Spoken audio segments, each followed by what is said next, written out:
Salut à tous et à toutes, c'est Pierre, j'espère que vous êtes au taquet car là ça y est, enfin Adobe vient de lâcher une bombe à un mois de leur event Adobe Max. En fait, ils viennent de dévoiler leur modèle d'IA vidéo qui s'appelle naturellement Adobe Firefly Video, et vous allez voir que dans les exemples qui sont déjà présentés, il n'a pas à rougir par rapport à ce qu'on a l'habitude de voir avec les autres IA vidéo. Du coup, installez-vous confortablement et c'est parti pour une vidéo sous le signe d'Adobe Firefly Video. Allez, let's go!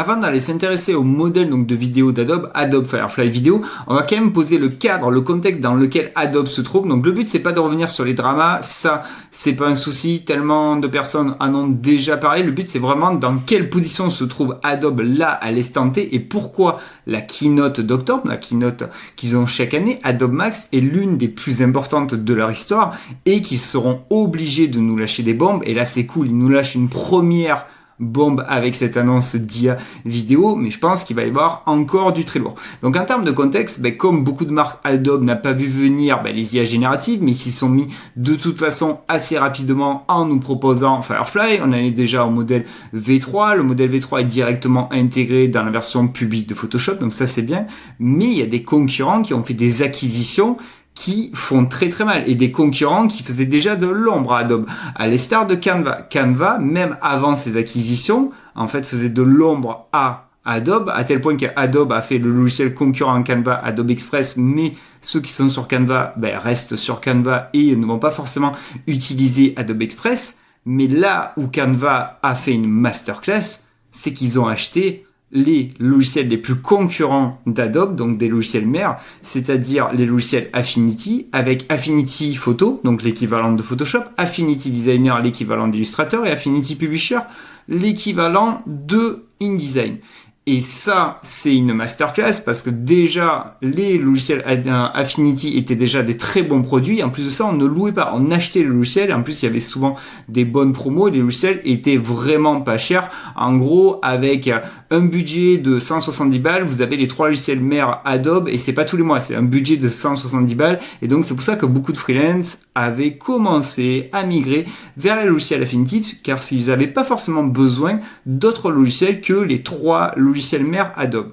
Mais c'est pas fini en fait, parce que Canva, en plus d'avoir acheté tous les logiciels Affinity, donc Affinity, la marque Affinity, a aussi acheté Leonardo.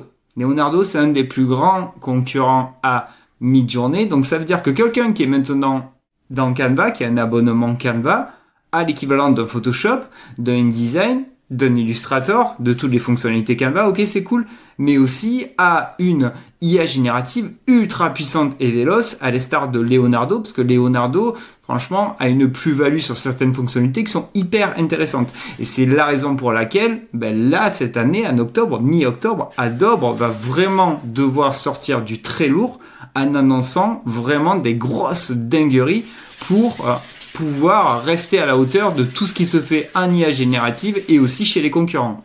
Allez, maintenant qu'on a posé le cadre, on va aller du coup s'intéresser à leur modèle vidéo d'Adobe, donc Adobe Firefly Video. Vous aurez bien sûr le lien dans la description, n'hésitez pas à y aller parce qu'on peut directement s'inscrire à la waitlist.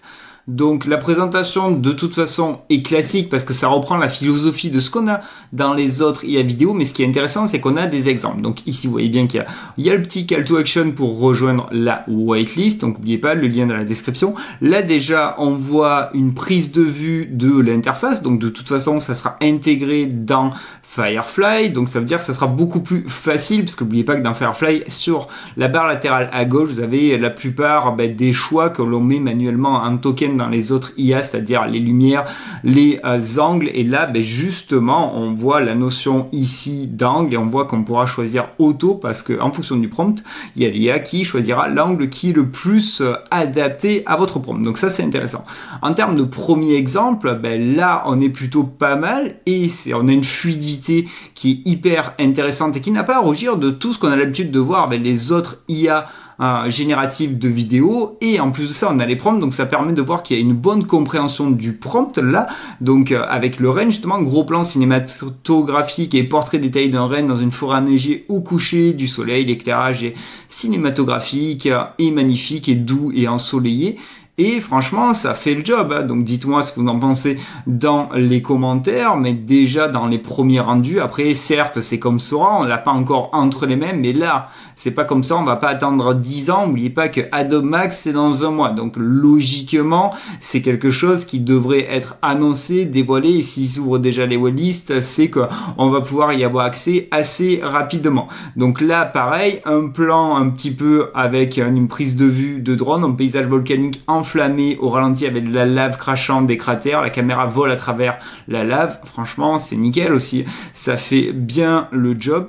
Cet exemple-là aussi, il est sympa parce que déjà, ça nous permet de voir les capacités des types de rendus qu'est capable de faire Adobe Firefly, parce que ça va être très difficile à le comparer aux autres IA génératives, parce que la plupart des autres IA génératives de vidéos ont un peu bouffé tous les types de vidéos qu'ils peuvent avoir sur Internet.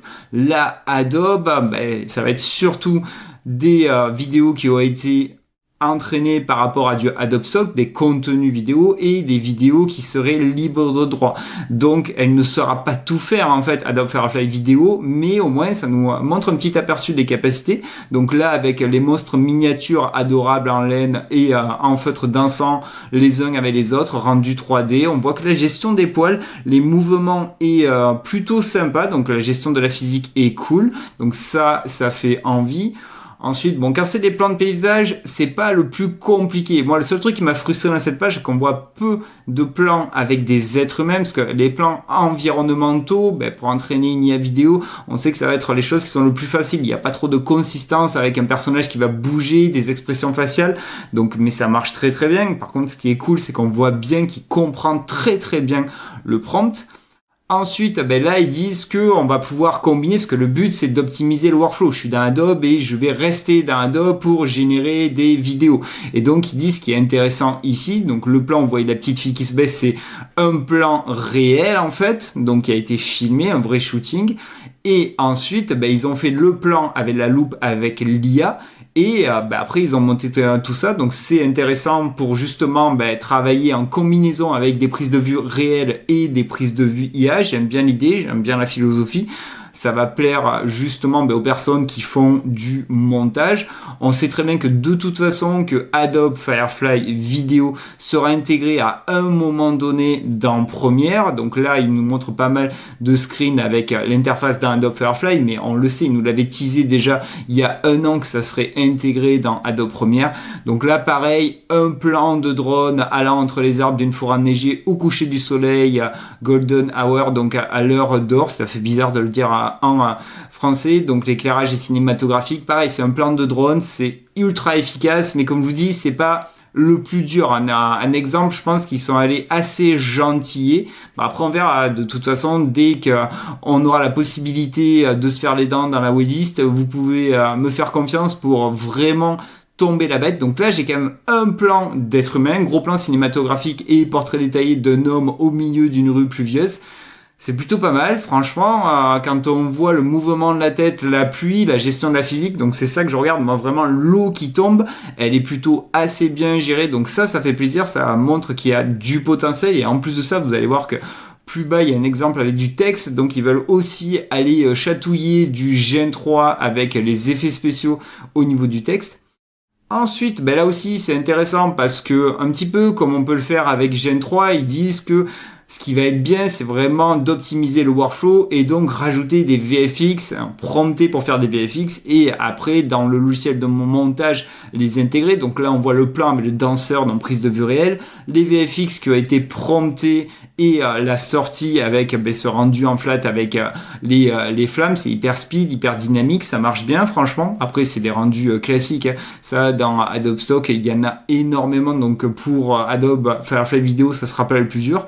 Et directement la combinaison des deux, donc ok, c'est pas mal. Après il pourrait y avoir les lumières qui illuminent un petit peu le personnage, là ça n'a pas été fait, mais dans l'idée il y a du potentiel. Ensuite, ce qui est intéressant, c'est que tout ce qui est stop motion, il saura le faire, donc on pourra faire plein de rendus différents. Donc oubliez pas que, comme je vous ai dit, c'est vraiment du classique. On a du texte to vidéo et de l'IMG to vidéo, comme on a sur la plupart des IA génératives en fait. Là aussi, c'est un exemple qui va être dessiné, dessin au train, au trait simple, dessiné dessiné à la main, un jeune enfant regardant dans l'espace avec une expression merveilleuse sur son visage. Donc pour des concepts créatifs et présentés d'une façon ludique, j'aime bien l'idée. Donc comme vous voyez, il y a plein de... Ce qui est cool, c'est qu'ils ont montré plein d'exemples, mais plein d'exemples avec des cachets et des rendus différents. Là aussi, ça marche assez bien, mais la lune, une adorable boule de fromage kawaii sur une lune souriante, rendu 3D, octane, éclairage doux, bokeh, rêva, et c'est efficace, hein. Franchement c'est propre, c'est fluide, on voit que la cohérence des objets reste là, il n'y a pas d'hallucination. Après j'ai envie de dire, c'est normal, c'est leur page de présentation, donc on ne sait pas combien de shootings ils ont fait jusqu'à valider que le plan était correct, comme de toute façon la plupart de toutes les IA génératives, mais franchement ça fait plaisir. Et là, le kiff, moi c'est ce que j'aime beaucoup dans les IA vidéo, notamment dans Gen 3, c'est les VFX au niveau des textes. Et ça, franchement, ça peut énormément apporter pour ceux qui travaillent dans la publicité, pour avoir des concepts spécifiques et faire apparaître des textes. Donc macro-plan détaillé, des éclaboussures d'eau et de gel pour épeler le mot ice en fait. Ça marche bien, hein, franchement. Après, c'est très rapide comment il apparaît. Donc, c'est-à-dire qu'avec le même prompt dans Gen 3, on aurait quelque chose de beaucoup plus détaillé où on aurait vraiment le temps de voir le texte qui apparaît. Là, c'est très très rapide, mais le job est là, ça marche bien. On voit que la physique de l'eau est cohérente. Il n'y a rien qui choque au niveau des éléments. Là, il nous montre un exemple avec de l'IMG to vidéo et franchement, ça marche super bien. Donc, avec une galaxie et quand on voit le résultat final et le prompt, c'est simple en soi parce que zoom arrière sur la galaxie pour révéler qu'elle est contenue à l'intérieur de la pupille d'un œil humain, macro écran détaillé. Donc là, on est quand même sur une annonce qui fait super bien plaisir car là, ils nous annoncent en bas de la page que du moment que ça sera intégré dans Adobe Premiere, on aura la possibilité d'utiliser la techno de Firefly pour étendre les scènes, faire du extend comme on peut le faire avec Gen 3 par exemple, avec Luma et d'étendre n'importe quel type de vidéo qu'elle ait été générée par Firefly ou que ça soit une vidéo réelle ou que ça soit une vidéo faite par une autre IA. Donc ça aussi, ça répond à un gros besoin et c'est pour ça qu'on est en train de le voir apparaître dans la plupart des IA génératives de vidéos. Et franchement, c'est cool qu'ils nous dégainent cette news-là un mois avant. De toute façon, ils étaient obligés. Ça veut dire que ils ont d'autres trucs qui vont nous dévoiler là mi-octobre et que je pense qu'il va y avoir cette année du très très lourd, hein. Bon les amis, on arrive déjà à la fin de cette vidéo. Là c'était une courte vidéo en mode breaking news, mais c'était important de la présenter parce que c'est quand même une bombe que lâche Adobe là en présentant leur IA vidéo. Donc ils veulent aller chatouiller toutes les autres IA vidéo. Ça fait plaisir sans sortir d'Adobe de se dire qu'on va pouvoir prompter et générer des vidéos. Donc les questions à se poser, c'est que là dans Firefly actuellement, quand je génère une image, je crame un crédit. Et il y a encore à ce jour des boîtes, par exemple quand je les forme, qui ne savent même pas que dans Photoshop, quand ils cliquent sur Generate, qu'ils utilisent les fonctionnalités de Generative Fill, donc ce qu'on appelle l'In-Painting et l'Out-Painting, qui consomment un crédit. Donc là, en 2025, dans CC 2025, en termes d'expérience utilisateur, obligatoirement, il va falloir faire quelque chose pour qu'on puisse voir dans les logiciels où on peut consommer des crédits. Donc là, à ce jour, dans Illustrator et dans Photoshop, un endroit, un panneau, je ne sais quoi, mais quelque chose qui est bien user-friendly, qui me dise, ok, il te reste tant de crédits, quand tu cliques sur ça, ça t'en enlève un. Et la question à se poser, c'est que, étant donné qu'une image dans Firefly coûte un crédit, quand vous générez, vous avez 4 propositions, ça vous coûte un crédit, est-ce qu'une vidéo va coûter un crédit ?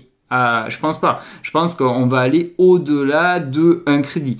Donc là, dans CC 2025, à mon avis, il va y avoir beaucoup de fonctions génératives, de nouvelles fonctionnalités qui se basent sur l'IA qui vont arriver. Donc autant cette année, ça peut être difficile de cramer les 1000 crédits sur un mois. Là, si dans CC 2025, que ce soit dans Photoshop, Illustrator, Premiere, les gros logiciels Adobe, ils rajoutent des fonctionnalités d'IA, il va commencer à falloir faire attention à la gestion des crédits parce que, à mon avis, comme je vous ai dit, étant donné qu'ils n'ont pas droit à l'erreur cette année, ils risquent de lâcher des bombes. Il y a des trucs classiques qu'on sait que ça va arriver. Par exemple, un upscaler, il y a toutes les IA en ligne qui ont un upscaler. C'est pas normal que dans Photoshop, j'ai pas un upscaler digne de ce nom. Donc ça, c'est obligé que ça va arriver. Ils ont la techno. Firefly 3 peut très bien, du moment qu'il va être modifié, fine-tuné, mettre en place un upscaler. Et du coup, ça nous consommera des crédits comme d'autres fonctions génératives. Donc dites-moi ce que vous en pensez. Déjà, est-ce que vous êtes un utilisateur d'Adobe? Est-ce que vous saviez qu'il y avait des crédits génératifs? Mais je pense que si vous êtes abonné à la chaîne, j'avais été un des premiers à dire quand c'était arrivé. Ils n'avaient même pas fait d'infos. Je m'en étais aperçu comme ça il y a fort longtemps. Et dites-moi comment vous trouvez Adobe Firefly Vidéo si vous êtes un utilisateur des autres IA vidéo. Car franchement, je trouve que les premiers exemples sont plutôt assez convaincants. Comme je dis, c'est difficile de les comparer aux autres parce que les autres, ils ont tellement consommé de vidéos pour l'entraînement de leur modèle que là, on sait que c'est un petit peu limité, restreint. Alors, si on regarde que Adobe Stock, les contenus vidéo ou des vidéos libres de droit, mais déjà les résultats sont pas mal et le fait de se dire que dans Premiere, si j'ai besoin d'un plan, je pourrais directement le prompter et l'avoir. Et aussi d'avoir la petite preview de l'interface où il y a une gestion de la caméra automatique pour le grand public. Je trouve ça hyper intéressant. Dans tous les cas, si vous avez bien kiffé cette breaking news, faites-moi exploser tous les likes. Si vous aimez bien, vous savez la rengaine, tout le contenu que je mets en place, que vous voulez louper aucune autre des prochaines vidéos, la petite cloche des familles. Et si vous voulez soutenir et aider la chaîne, le petit partage, le petit like, le petit commentaire et bien sûr abonnez-vous, c'est gratuit, ça mange pas de pain et ça prend 3 secondes. Et moi je vous dis prenez bien soin de vous et à bientôt pour une nouvelle aventure. Allez, salut, ciao, ciao. Los bandoleros à vie. Los bandoleros à vie.